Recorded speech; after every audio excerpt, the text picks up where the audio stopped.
Okay, so in the last talk, we were saying that this quality of sampajanya, quality of clear comprehension, clear insight into mental physical nature, nature of the nama rupa.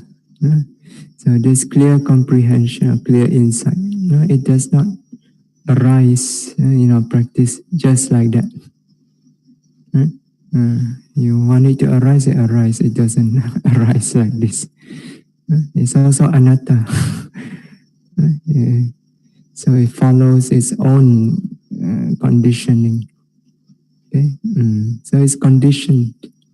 Anatta actually, you can say it's conditioned. Okay? So as a yogi, you need to work in order to establish all the necessary conditions before this quality of clear comprehension can arise. Okay? And one of these conditions is that you must clear away all the hindrances that obstruct the clarity of wisdom. Okay? So hindrances like sensual desire, ill will, restlessness and remorse, sloth and torpor, and wavering doubt. Okay? Yeah. So yogi must work to clear away these hindrances. Okay? So these 5 hindrances, sometimes in the suttas, they are called panyaya dubbalikarana. Okay? So this means they cause this wisdom to become weak. Okay? So dubbalikarana, cause to become weak. So cause wisdom to become weak, or sometimes they translate this as the weakness of wisdom. So these hindrances, they obstruct clear knowledge. Okay? They weaken clear knowledge. Okay? So that means they weaken the ability of the mind to be able to discern clearly nature, object that is noted. So therefore, when they are present in the mind, you can try as hard as you can, try to discern nature, object that you are noting. You find that you are somehow unable to do so. These are the signs that somewhere in the mind there is hindrances are present. One or more of these hindrances are present. When they are present, you simply cannot penetrate through into the nature of the object. So, because behind them, behind these 5 hindrances is this moha, quality of delusion. So, and this covers up the mind like the cataract of the mind. So when it's present, it's very difficult to penetrate through. So therefore, yogi must work very hard in order to clear away these 5 hindrances. Okay? And to do so, you need to develop samadhi, concentration. So the development of concentration. When concentration is developed, it helps to clear away these hindrances from the mind. The strength of samadhi, 5 hindrances can be put away. And once they are put away, the mind will be freed from obstruction to discernment. So that means it can settle very easily into the work of noting, nothing to obstruct it. So it can settle very easily, and it can be established firmly and remain fixed and focused on each object that is noted. And then the yogi can begin to discern the nature of the object.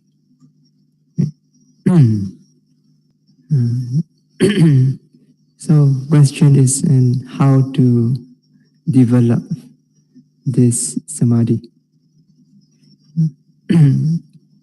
Now in Buddhist meditation, there are two approaches to the development of samadhi. So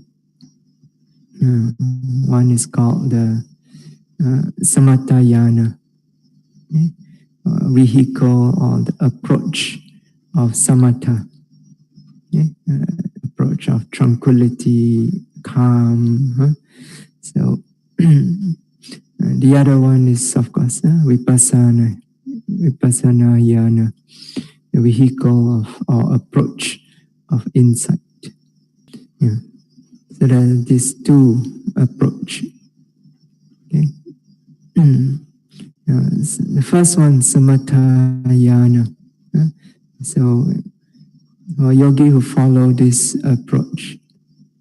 So first, they make use of any one of the 40 samatha objects that are listed in the Visuddhimagga, and also in various places in the suttas. They make use of any one of these samatha objects, such as the kasinas, or the Brahma Vihara, or the parts of the body, or recollection of the Buddha, and so on. Okay, so make use of any one of these objects according to what is suitable to one's temperament. You can choose, and you make use of it in order to develop the samatha jhanas. Okay, so either the upachara samadhi, excess concentration, or the appana samadhi, absorption concentration. Okay?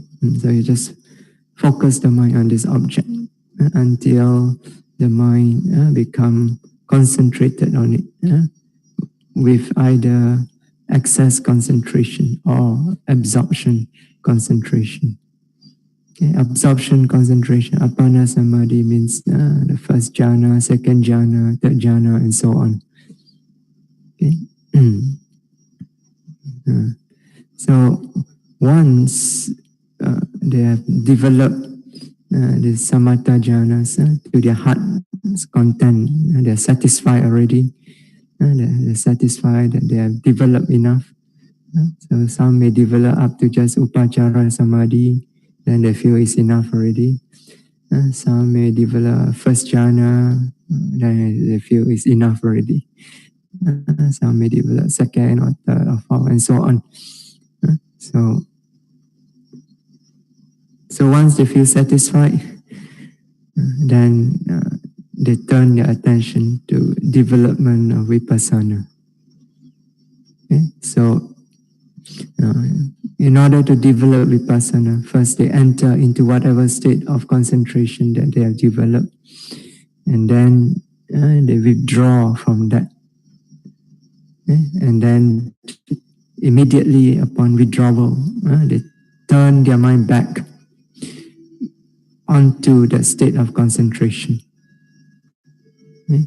And then contemplate the mental and physical nature that is connected with that state of concentration, and discern clearly into the nature of impermanent suffering and non-self.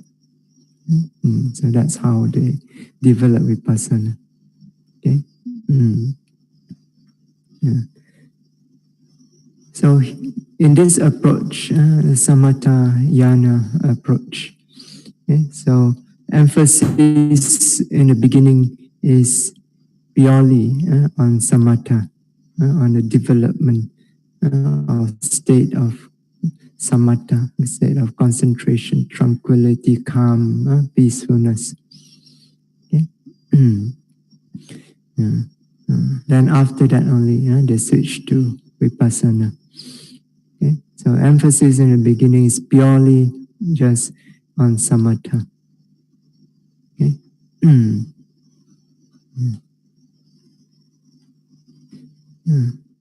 So you can say that the samatha yana, there are two different phases in their approach.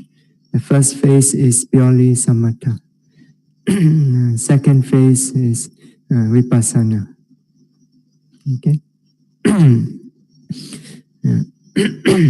Excuse me. Then you come to vipassana yana, which is the approach that we take up over here. Okay, so now vipassana yana,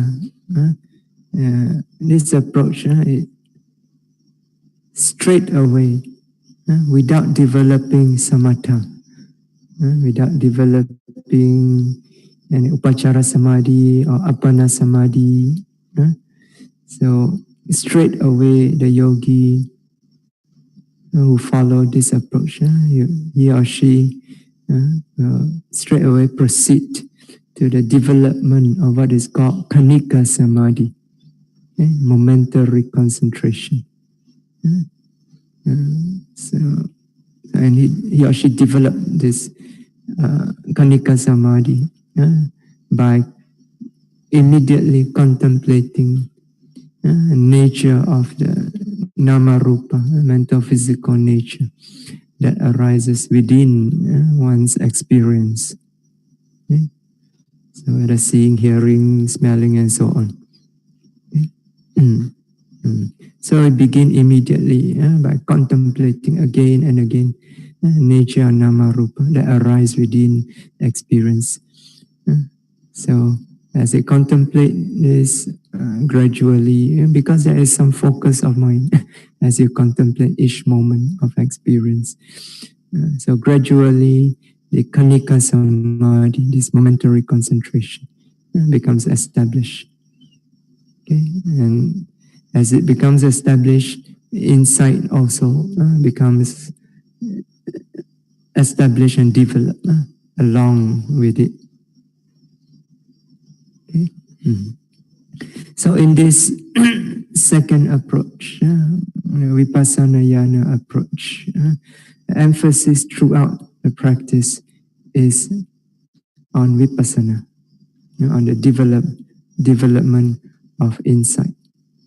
Okay? Right from the beginning, the aim is to develop insight. Okay? But to develop insight, the yogi needs to direct the mind to contemplate nature of nama rupa. And as a result of that, because that when you turn your attention to contemplate, so you're developing mindfulness, right? So from the mindfulness, it comes this degree of concentration called kanika samadhi, which is also sufficient to put away the hindrances. Okay? Yeah. So this kanika samadhi arises even as the yogi is trying to develop insight by contemplating the nature of nama rupa. Okay, so it develops along with it, with the development of insight. But the emphasis throughout is always on the development of vipassana, development of insight. But this concentration, it develops along. Okay. Yeah. So this is unlike the samatha approach, where there is a very distinct phase where the yogi focus solely just on the development of concentration. And then after that, they switch over to the development of vipassana. Okay, right? In the vipassana approach, the direct vipassana approach, so throughout the yogi focus on the development of this vipassana. Okay? Now, so in Buddhist meditation, so a Buddhist yogi may choose to follow either one of this approach, depending on which is suitable and which one he likes. So now, even though we say there is a samatha approach and then there's the vipassana approach, so even as I explained it just now, you can see that one does not exclude the other. Okay? So when you choose the samatha approach, it does not mean that you just do samatha and you don't develop any vipassana. Right? So it includes also the development of vipassana. Similarly, in the vipassana yana also, just because you are focusing solely on the development of insight, vipassana, but as you develop vipassana, the samatha aspect of the practice are also developed along with it. Okay? So one does not exclude the other. Okay, it's just a matter of difference is just in a matter of the emphasis at the beginning of each approach. So in the case of the samatha yana, in the beginning, emphasis is more on development of samatha. Then later on, then only they switch over to the development of vipassana. Whereas in the case of the vipassana yana, straight away, right from the beginning and throughout the development, and the emphasis is on vipassana.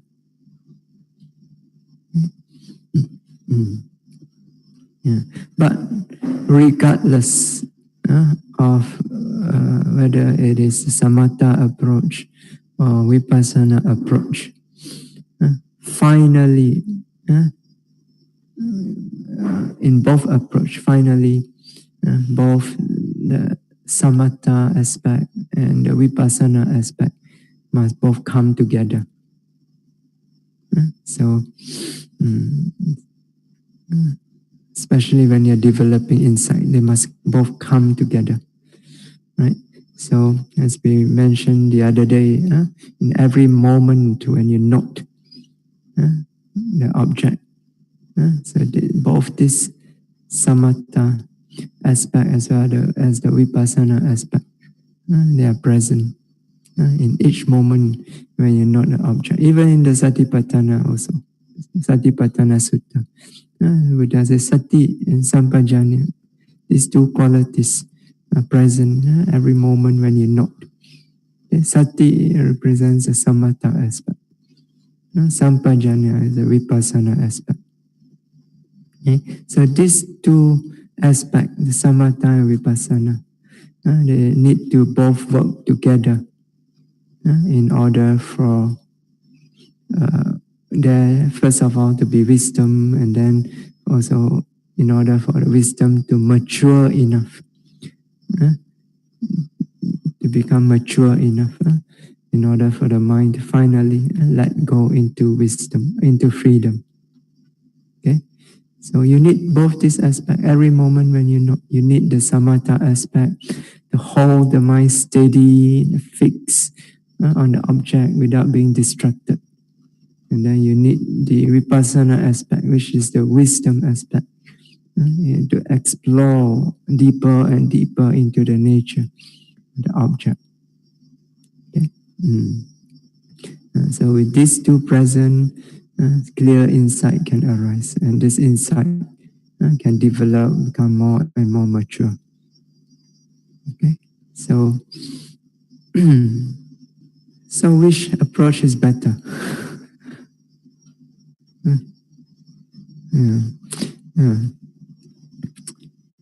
Yeah. I would not say that one approach is better than the other.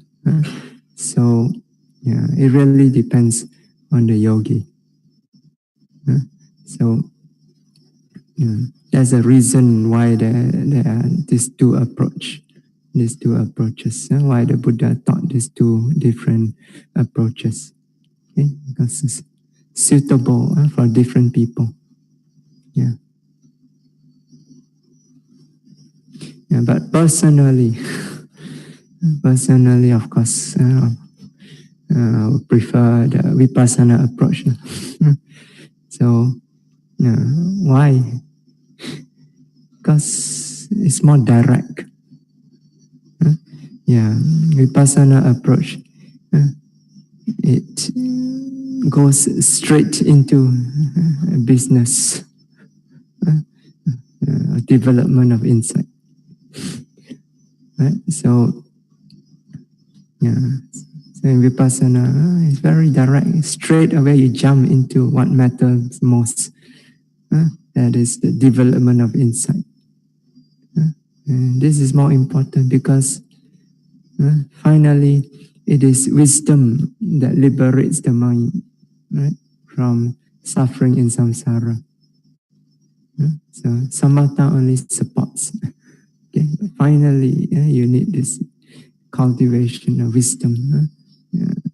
This wisdom that cuts into the root of attachment, into the cause of suffering, digs it up.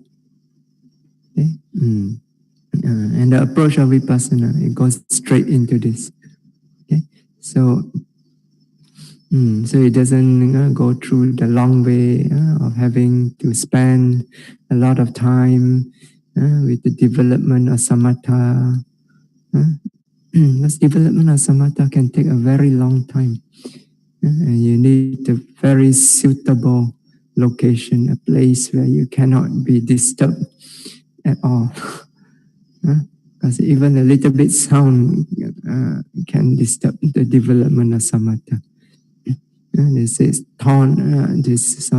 sound is a thorn to the jhanas. So it takes a long time to develop. And then on top of that, after that, when you switch to Vipassana, it takes another period of time in order to develop Vipassana. Okay? So it takes time. Okay? And as we know, so sometimes yogis who have indulged a lot in samatha, then they find it also difficult to switch to Vipassana. So, because samatha, especially going to the deep state of jhana, is so nice, so peaceful, so wonderful. Everything is still. So, and then when you switch to Vipassana, everything is chaotic. So if you are used to that, you don't like Vipassana. It's like everything is chaotic, jumping. So sometimes yogis may have problem also here in switching from samatha to Vipassana. So whereas you jump straight into Vipassana, so straight away you get into the business of development of insight. Okay? And in our experience dealing with so many yogis, so we found that actually if the yogi is willing to work hard, put in the necessary effort, to strive diligently, applying the basic instruction diligently with faith, so and develop the practice continuously in a retreat. Okay? So in a matter of sometimes 10 days, some even 7 days.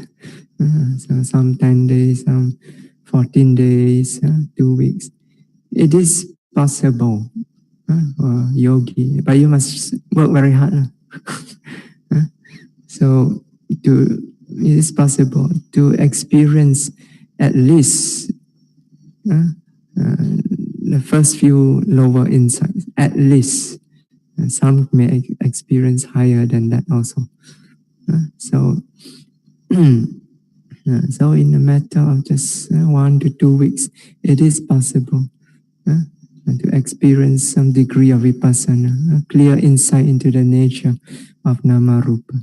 Okay, so that means within that period, 1 to 2 weeks, you gain some benefit from your practice. At least you can discern clearly this nature of nama rupa. Okay, so this is in the case of beginners.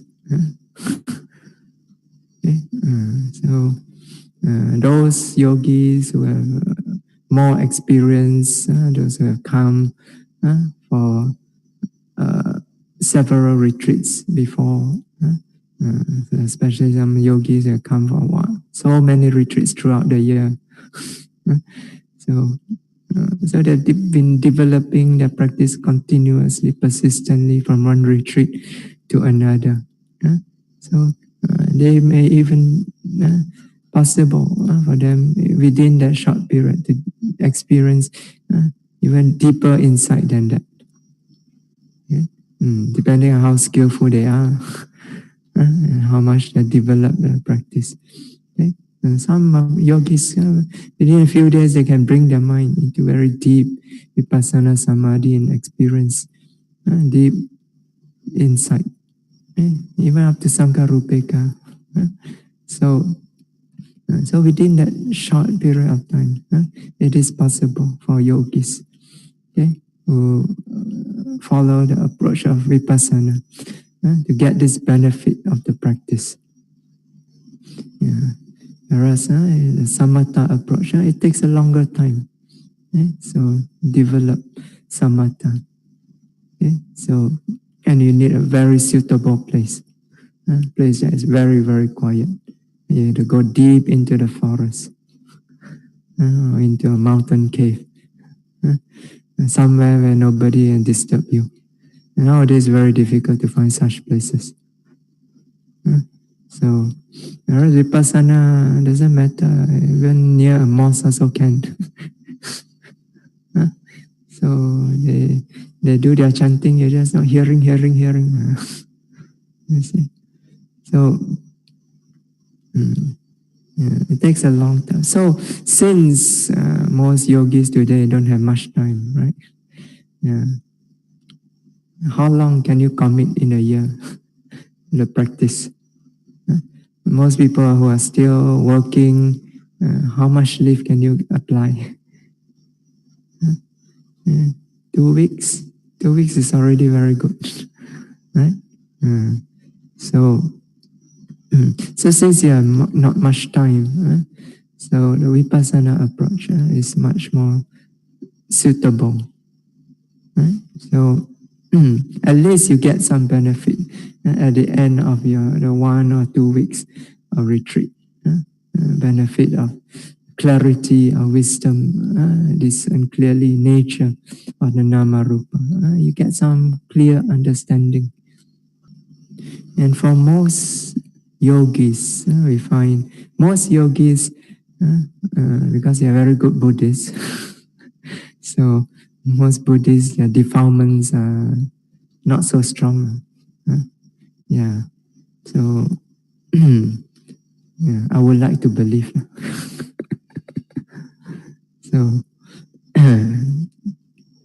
so because the defilements are not that strong, so the direct approach, the direct vipassana approach of contemplating the nature of nama rupa in order to develop kanika samadhi, this approach is sufficient enough to clear away the hindrances. So through the development of kanika samadhi by contemplating nature of nama rupa.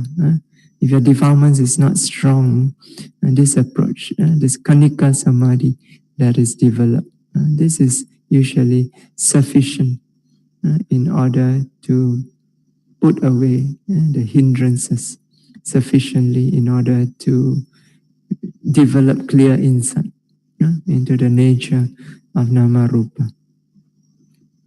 Okay? So for most yogis, defilements is not strong. So the samatha approach is not necessary. Okay? However, in some extreme cases, when the defilements is very strong, then the yogi may need a stronger medicine. Then maybe some of the samatha exercises may be beneficial before taking up vipassana. So, for example, a person who is very prone to anger easily becomes angry. So, easily becomes agitated. Every little thing, he becomes agitated. So, mosquito come, so far away, he hear already agitated. So what more when he touches it? He loses his mind. So easy to get agitated. Sit down and see this yogi. This one last time he did this to me. Angry. So come to the meditation center. Why the fan so fast? Why they close all the windows? Why this? Why that? Why the bed is so hard? Why the food is like that? Every little thing you get angry. So easy to get angry. Then you need a stronger medicine. So you need metta. So cultivate metta. So in order to restrain this very strong, powerful anger. So otherwise the mind cannot settle down. So in this case, the direct approach, noting anger cannot work because the root of the defilement, the root of anger too strong. So you need stronger medicine. Some yogis, the root of attachment, very strong. So sit down and start thinking, how's my children doing? Even though the children are all grown up already, can very well take care of themselves, but still, how is my children doing? So I miss my wife, I miss my husband. Some men, some yogis, I sit down and think, I miss my wife's cooking. So very strong attachment. Some are very attached to the body. So you need to contemplate the loathsome aspect of the body. So you can take pictures of the dead corpse.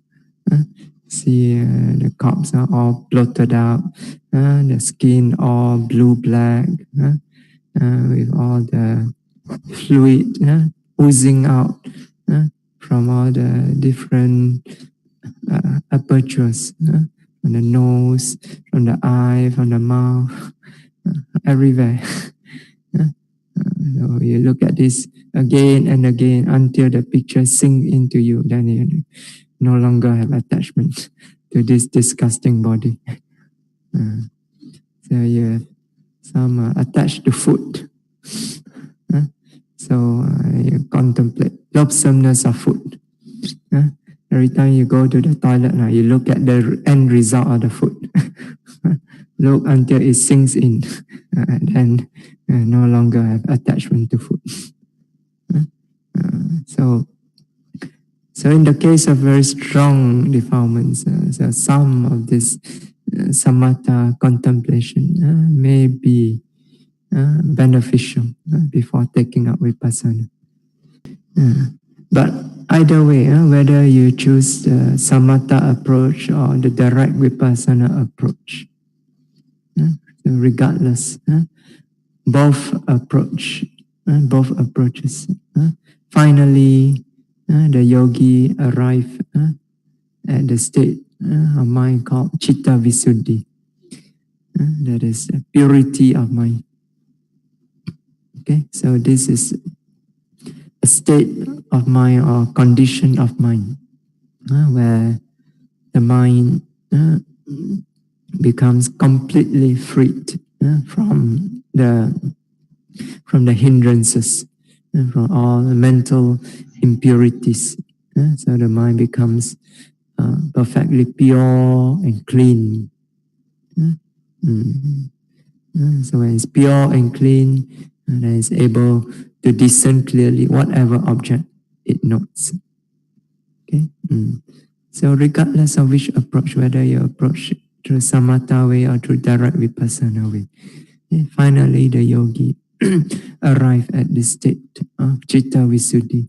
It is very pure and clean and wholesome state of consciousness occur continuously without any mental impurities. Okay, so here I will explain a little bit on how this method, through the approach of this vipassana yana, how the yogi can arrive at this state of Chitta Visuddhi. So we must start by noting primary object. So in the beginning, you must limit the mind down to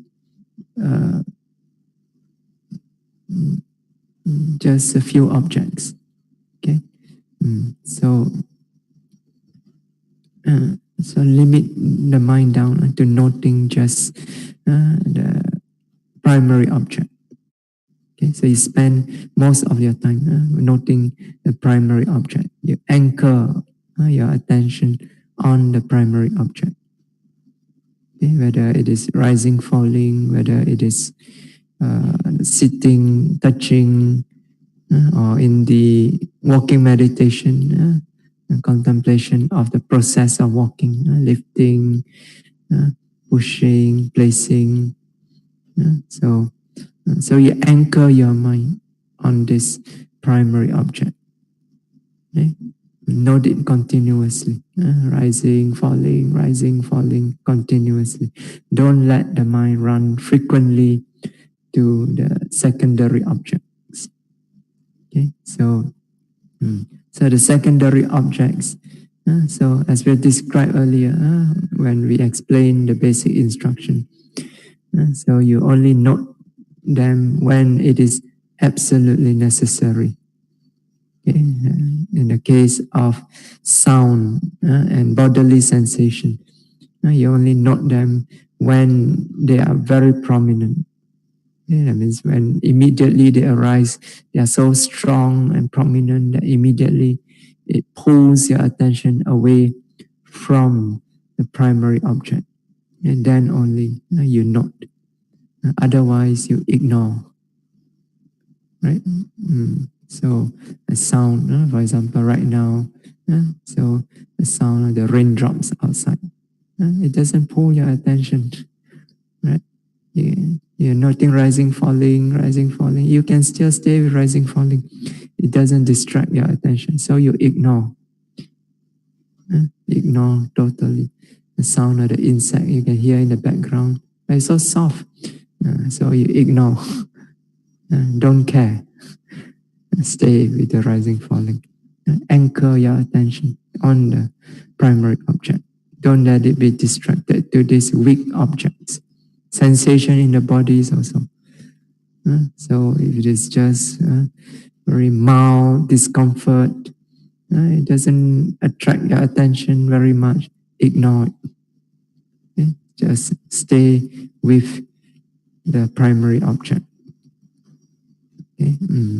But if right now suddenly thunder strike, then immediately you have no choice in it.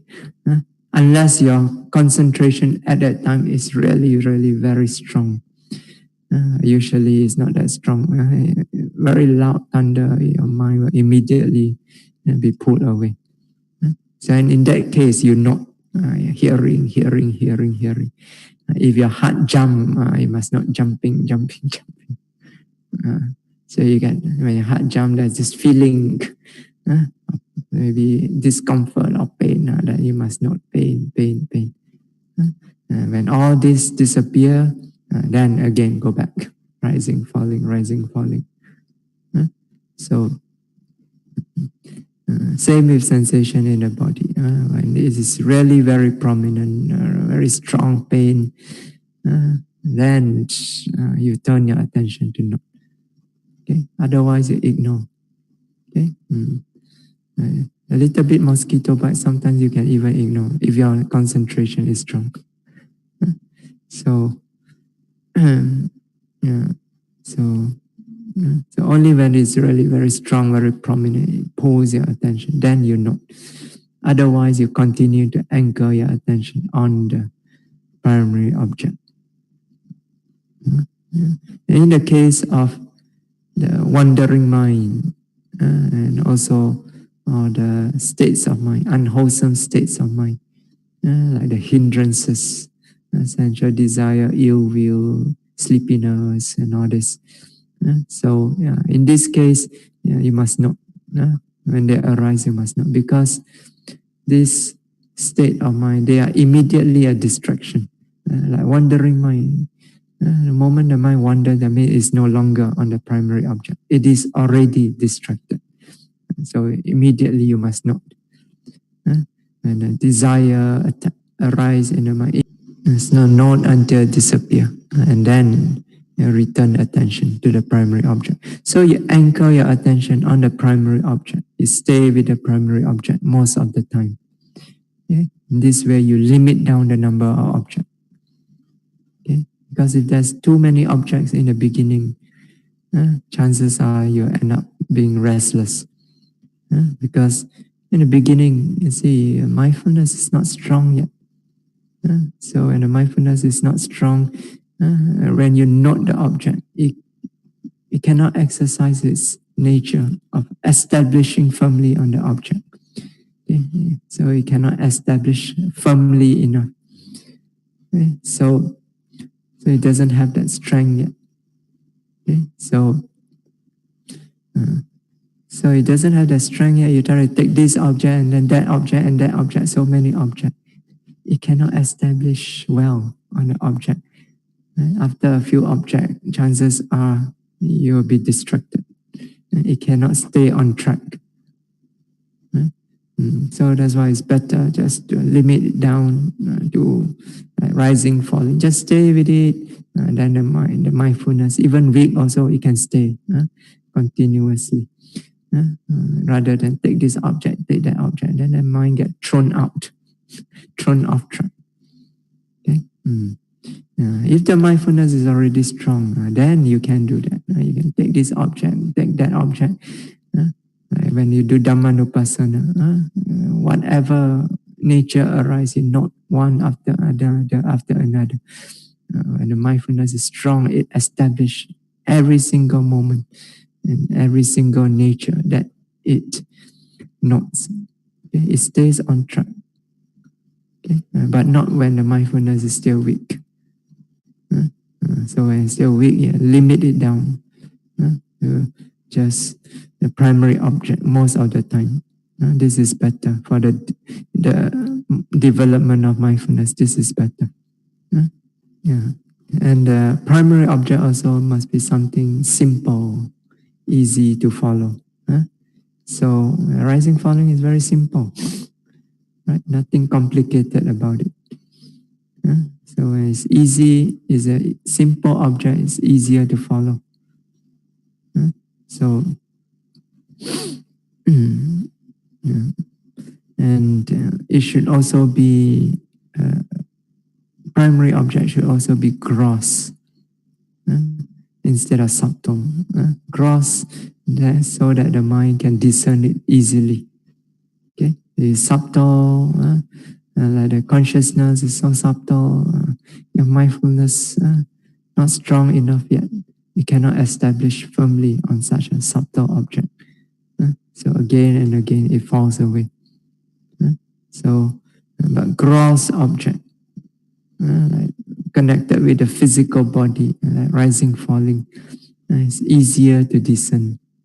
So it's easier to discern. The mindfulness can hold on to it more easily, so it can follow it more continuously. So you try to take object that is subtle, mind cannot hold on to it, then you find it wanders off very easily. So you start with noting, you start noting with this limited number of objects, and the object should be gross object, simple object, simple, so that the mind can sink into it more easily, flow with it. So all the primary object like rising, falling is suitable, because rising, falling, it is a gross object, so it's simple. Okay, so easy to follow. So, and it's just one object like this, up and down, up and down. So sitting, touching also can be suitable. Okay, so and the walking meditation, of course, the steps also is very simple and gross, easy to follow. So you start with this object, and then you make effort to apply the basic method, basic instruction that we described, and try to note it continuously. So you have to make effort in the beginning to note, to follow continuously. Every time rising occur, make effort, bring the attention to the rising. Stick with it, flow with it, feel it continuously from beginning to the end, rising, rising, rising, rising, right to the end. Falling also continuously from beginning to the end. So you make effort to follow, rising, falling, rising, falling, rising, falling, again and again and again. You follow, you make effort. You must make effort in the beginning. Don't expect that you sit down, meditation goes on by itself. It won't go on by itself.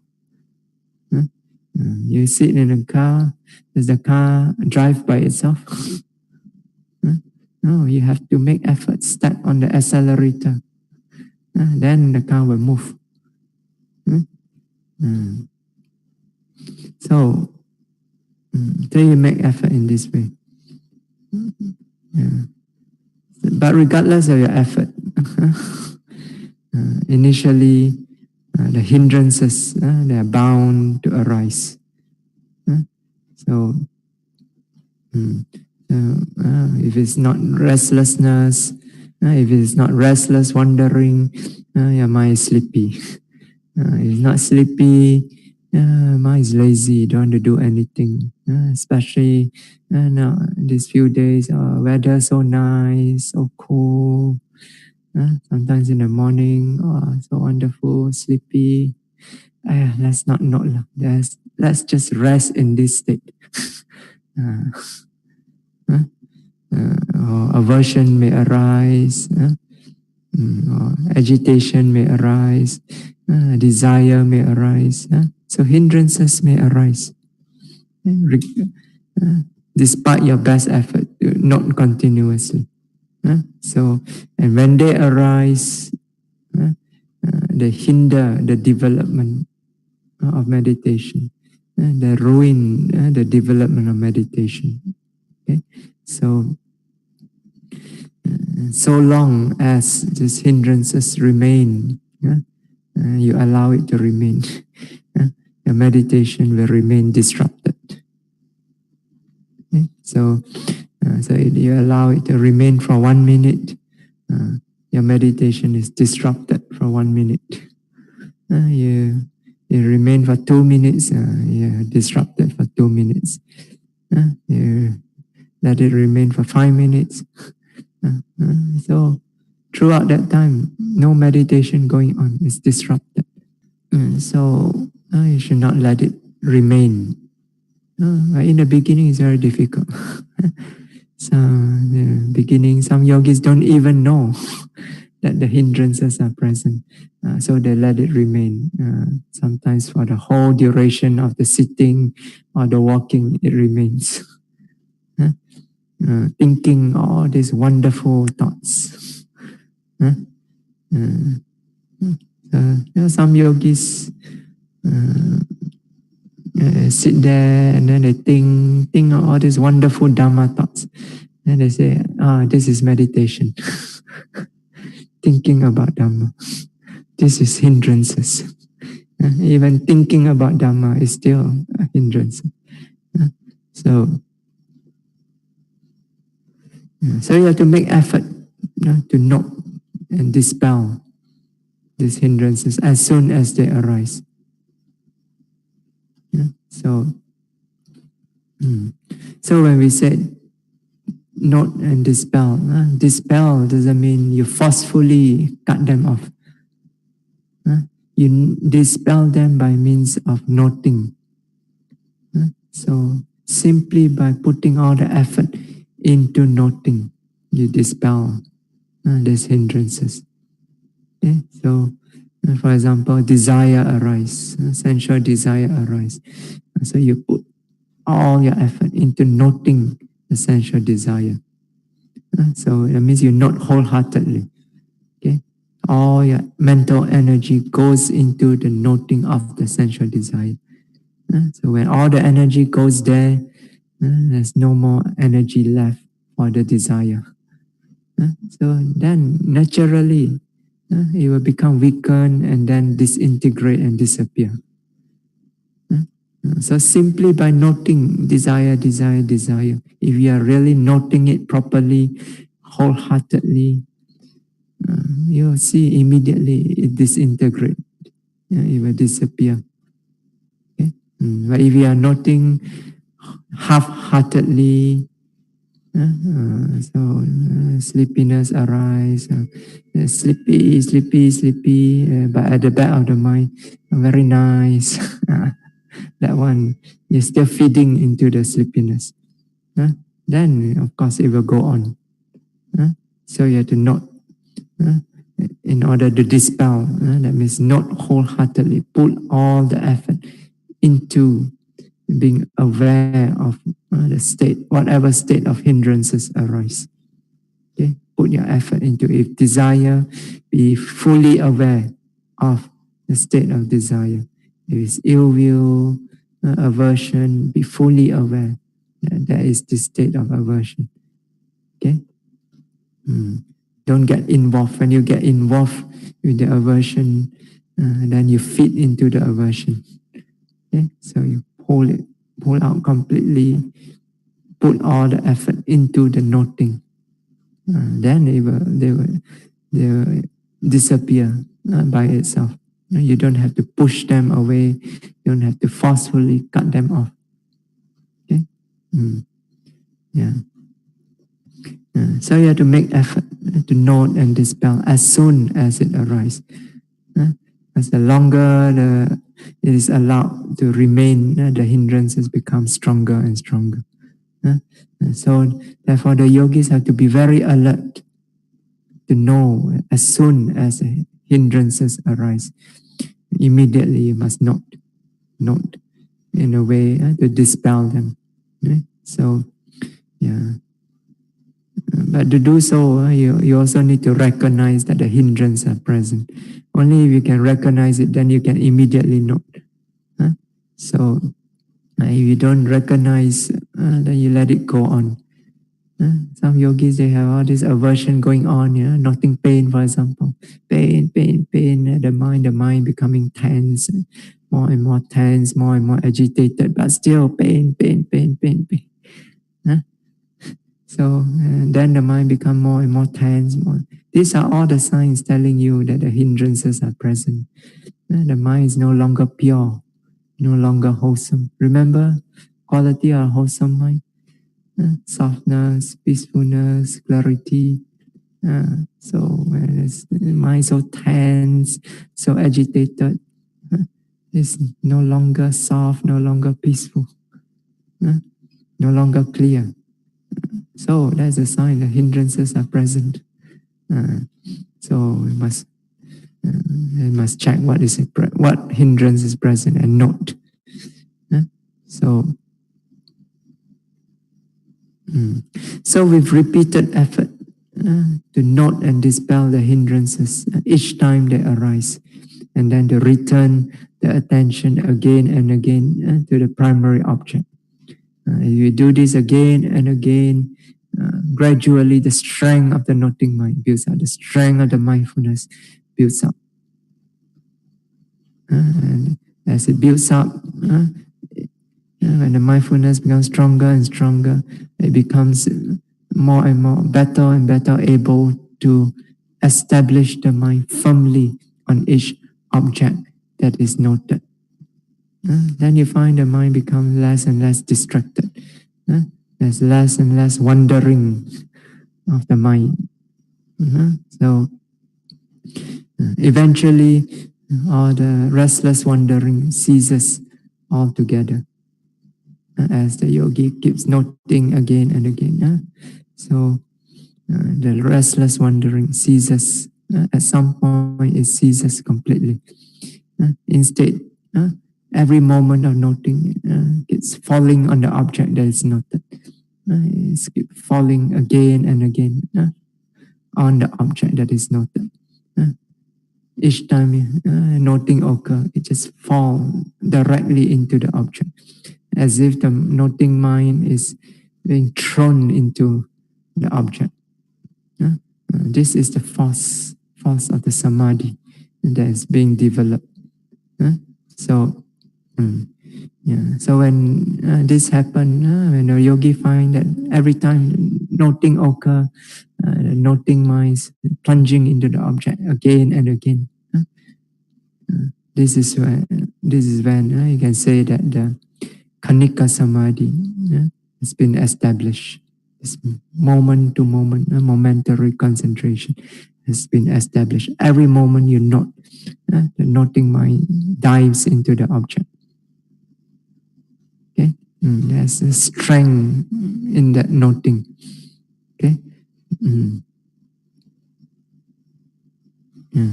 so.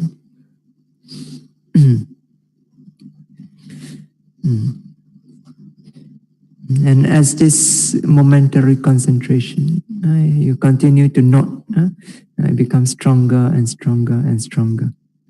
So the noting mind becomes stronger and stronger until a time when the yogi can feel that the mind becomes exclusively pure. Because each moment when you note and there's this focus on the object, there's this Kanika Samadhi. And that moment is a moment of purity. The mind is pure. So when the Kanika Samadhi becomes stronger and stronger, at some point the yogi can feel that the mind is continuously pure. It becomes exclusively pure. So each moment of noting is a pure state of mind. And each pure noting mind is preceded and succeeded by another pure noting mind. So the pure noting mind occurs continuously without any gaps. Okay? So, so at this point, the yogi can feel that the mind remain continuously pure, continuously clean. So some yogis can discern this very clearly. Some yogis have even reported during the interview, I feel my mind becomes so clean. There's not even a little stain in the mind. It's so exclusively pure. So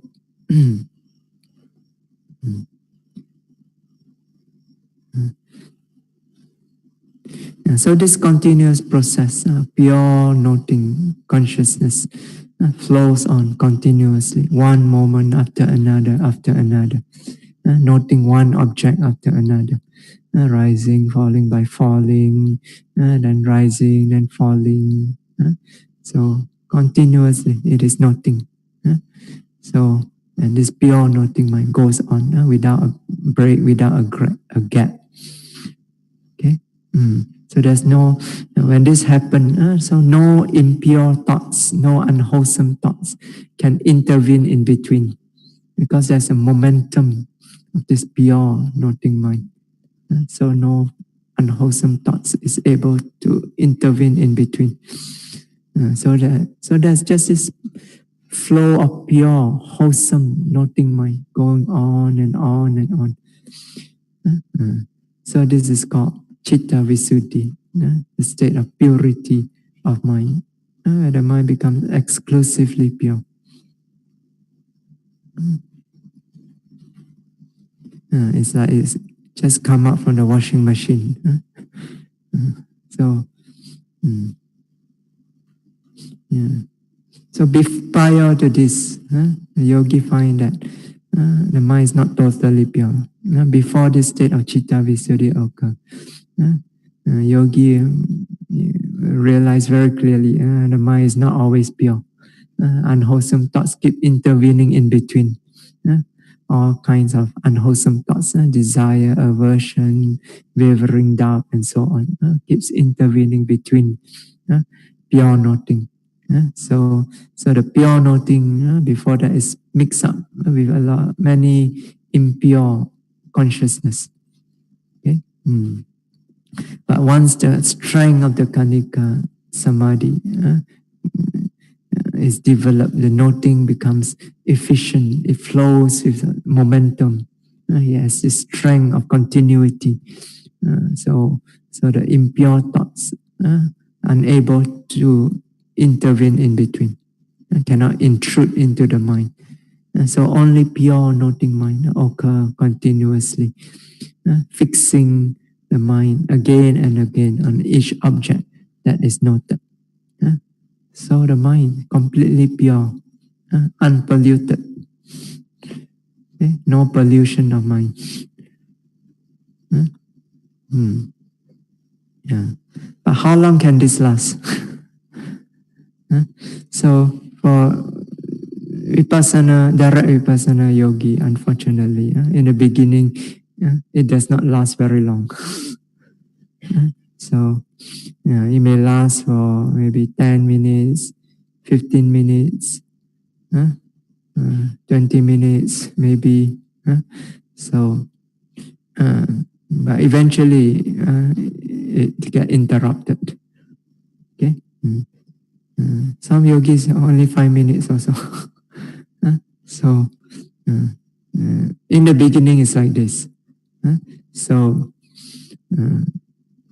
in the beginning, because it's not strong enough yet to last, like samatha, the jhanas, it can last a whole day and night. But for this vipassana kanika samadhi, in the beginning it will usually not last very long. Okay? Later on it will last. Develop it sufficiently. It can last quite long also, especially when it comes to Sankarupika Jnana. It's a very stable, mature state of insight. And the mind becomes very, very steady, perfectly equanimous. Then this concentration can last very long, even hours. It can last. Okay. So right in the beginning, not so, it doesn't last very long. So it will last 5 minutes, 10 minutes, 15 minutes. After a while, you get interrupted. But within that period of time, the mind remain pure, remain continuously pure. So this is the state of Chitta Visuddhi. So and within, when the yogi enter into this continuous state of purity, within that state of purity, clear insight can arise. It is within that state of purity that the mind is able to discern very clearly the nature of nama rupa that is present with each object noted. So once this Kanika Samadhi is established, then it becomes possible to develop insight. Only when this Kanika Samadhi is established, not without Kanika Samadhi. Okay, so in the Mahatika, the commentary to the Visuddhimagga, it says, Nahi Kanika Samadhi Vina Vipassana Sambhavati. Okay, so this means that Vipassana insight does not arise, cannot be produced in the absence of Kanika Samadhi. So Kanika Samadhi is necessary for development of insight. Okay, so this is true even for those who follow the Samatayana approach. So when they switch over to develop Vipassana, so they must withdraw from the Samatha jhanas, okay, and contemplate the Nama Rupa. So when they contemplate the Nama Rupa, with what concentration? That they fix the mind on the Nama Rupa. They fix the mind on the Nama Rupa with Kanika Samadhi, not with jhana. In jhana, you cannot discern the nature of Nama Rupa. So only with Kanika Samadhi, you can discern the nature of Nama Rupa. Okay? So we will discuss more about Kanika Samadhi in the next talk. Okay, so we stop here today. Okay, there's question in the chat. So, Bante, I wonder if you can refer to a specific sutta that the Buddha talked about Kanika Samadhi. Yeah, I'll do that in the coming talks. Okay? So is Kanika Samadhi created by Venerable Buddha Dosa, not Buddha Dosa, Buddha Ghosa. Dosa is anger. He's angry at the Buddha, Buddha Dosa. Venerable Buddha Ghosa in Visuddhimagga. No, it's not. Whatever is mentioned in the Visuddhimagga, it is actually, Visuddhimagga is like a record of the experience of all these ancient Buddhist yogis. So Venerable Buddha Ghosa simply compiling all these records when he wrote the Visuddhimagga. Okay, so he didn't create this Kanika Samadhi. So it can be found in the suttas. Okay, so it is not the word of the Buddha, but the word of Buddha Ghosa, which was created 1,000 years after the Buddha entered into Parinibbana. Please confirm. Yeah, it's not created by Venerable Buddha Ghosa. Okay, this idea of Kanika Samadhi. Okay, so it can be found. So, but again, you need to know what to look for. So if you, that's why you say, if you look for things literally, you cannot find. Just like Vipassana, you can look literally in the suttas. Most of the time you cannot find. Although Vipassana actually is mentioned in the suttas. Yeah, but for example, in the Yuganada Sutta, Vipassana Pubangama Samatha, Samatha Pubangama Vipassana, and so on.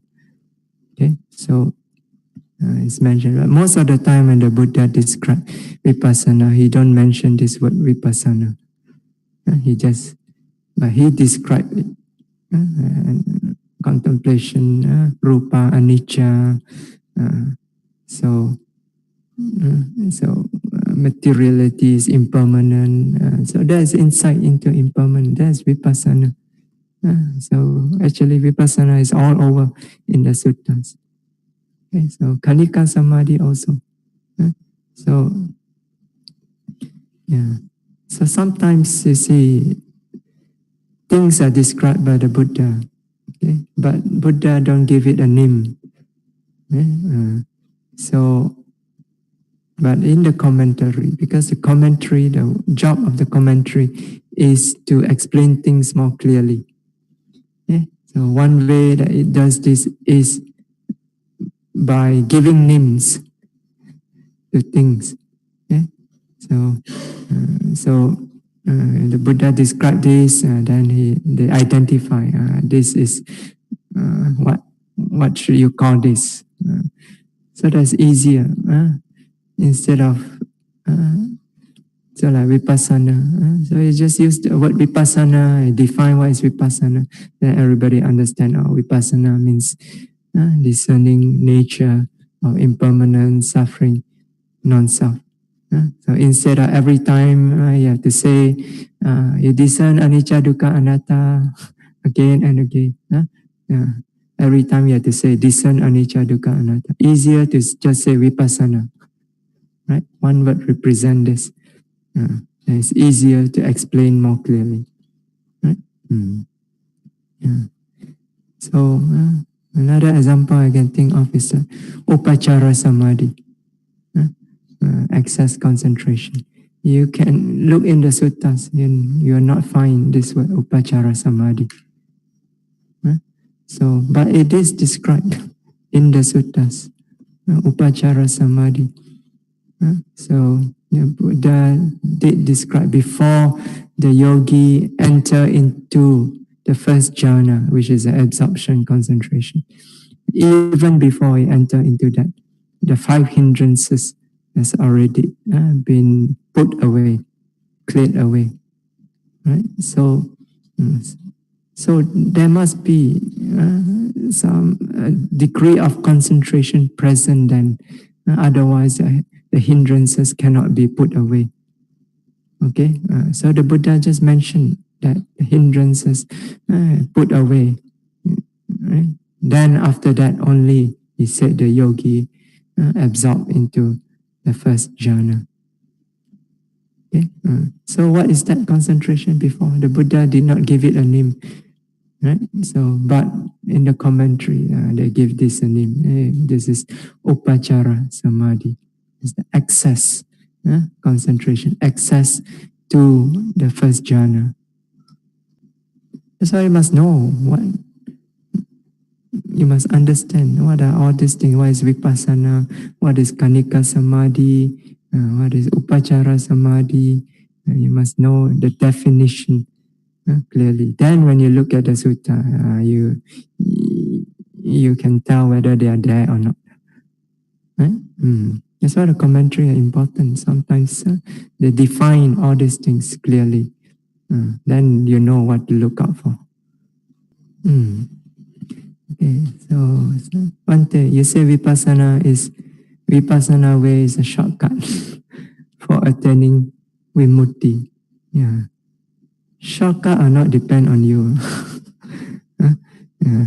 Some people may spend a long time also stuck in vipassana. So, yeah, but it does bypass the development of samatha. So in this sense, you can say it's a shortcut. In the sense that you don't have to spend a long time developing samatha. You can proceed straight away to the development of insight. In this sense, it is a shortcut. I prefer to call it a more direct approach. It goes straight down to business. Could you please confirm that you do not need jhana to reach Sotapanna, Sagadagami, Anagami, and Arahantship? At each of the Aryanship, you mean yogi does not need jhana? Yeah, this can be discerned also in some of the suttas. Okay, so yeah, there are some of these arahants they are described in the suttas. And in the commentary, they call this the arahants the dry insight arahants. Okay? So that means they're totally without any jhanas. Okay? So that's why it's called dry insight. They lack the moisture of the jhana. One day, how beneficial is it to study Visuddhimagga?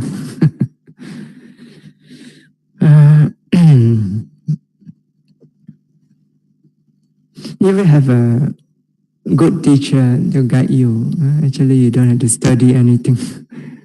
It just depends on the teacher. Okay, so now Visuddhimagga. I don't know about other people, but last time, this is a very, very long time ago, even before I ordained. So when I read the Visuddhimagga in translation, not in the original Pali, so I found that there are many parts of the Visuddhimagga that is very inspirational because it speaks to you directly. If you have practiced, it speaks to you directly. Okay, and it clarifies many aspects of your practice. Okay? So to me, it was kind of beneficial in this sense. So, but at the same time, I also know many people who tell me that one day we cannot make head and tail of Visuddhimagga at all. They read it, they become more confused. So, so sometimes it needs the teacher to explain to you. Okay, so and Visuddhimagga tends to be very, very detailed. So, and you can get lost in it and become very, very confused. So that's why you need to study with the guide of a teacher. Okay, so if you have some background in the practice before, especially if you have experienced to a certain degree some of the insight knowledges before, then some parts of the Visuddhimagga will make more sense to you. So even if you don't really study the Abhidhamma, it may still make sense to you. Okay, so when I first read the Visuddhimagga, I wasn't really very. I haven't really studied much of the Abhidhamma. I did study a little bit, but not that much yet. So, so but for others, you want to study Visuddhimagga, you need to have some basic knowledge of the Abhidhamma, especially the Panya Bhumi. So the section where I talk about the Panya Bhumi, what's the translation? Bhumi is the ground of wisdom. And I think in Venerable Nyanamoli's translation, I think he translated as the soil of understanding, right? Soil of understanding, yeah. So it basically refers to the object that you contemplate in order to develop wisdom, insight, wisdom. So that part they explain very detailed. The 5 aggregates, the 6 senses, 4 noble truths, dependent origination. The most comprehensive explanation of dependent origination can be found in the Visuddhimagga, where they explain it together with the Patthana. This is the most comprehensive explanation and also the most difficult text to read. So, yeah. You can spend 1 month studying it. Last time I think we did that in Burma. Yeah, almost 1 month we spent in Burma studying this section on dependent origination with Sayadaw Unandamala. So even then, we didn't really completely cover it. The last part we had to skim through very, very fast. Not enough time to finish. So and we study every day, almost every day. Lectures in the morning, lectures in the afternoon. So still we cannot finish. So you were there. So it can be very beneficial, but you have to be very patient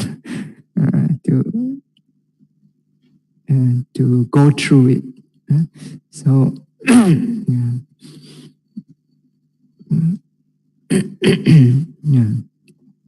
but you find it confusing, then you better find a good teacher and then just practice. Practice is better. After you have practiced sufficiently, then you may go back and read again. Bhante, when observing the chest rising and falling, it becomes more and more subtle and cannot feel the rising falling anymore. Is it, do I need to purposely breathe in harder to invoke the rising and falling of the chest? No. Yeah. So we mentioned during when we discussed the basic instruction, you breathe naturally. Don't force the breathing. Okay?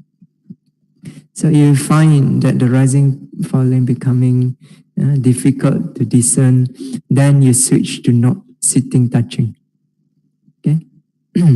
Don't wait for it to become clear. Immediately switch your attention. Change your primary object to not sitting, touching. You can note it continuously. Okay? And you note sitting, touching. Sometimes the rising, falling may become clear again. Then you can go back and note the rising, falling.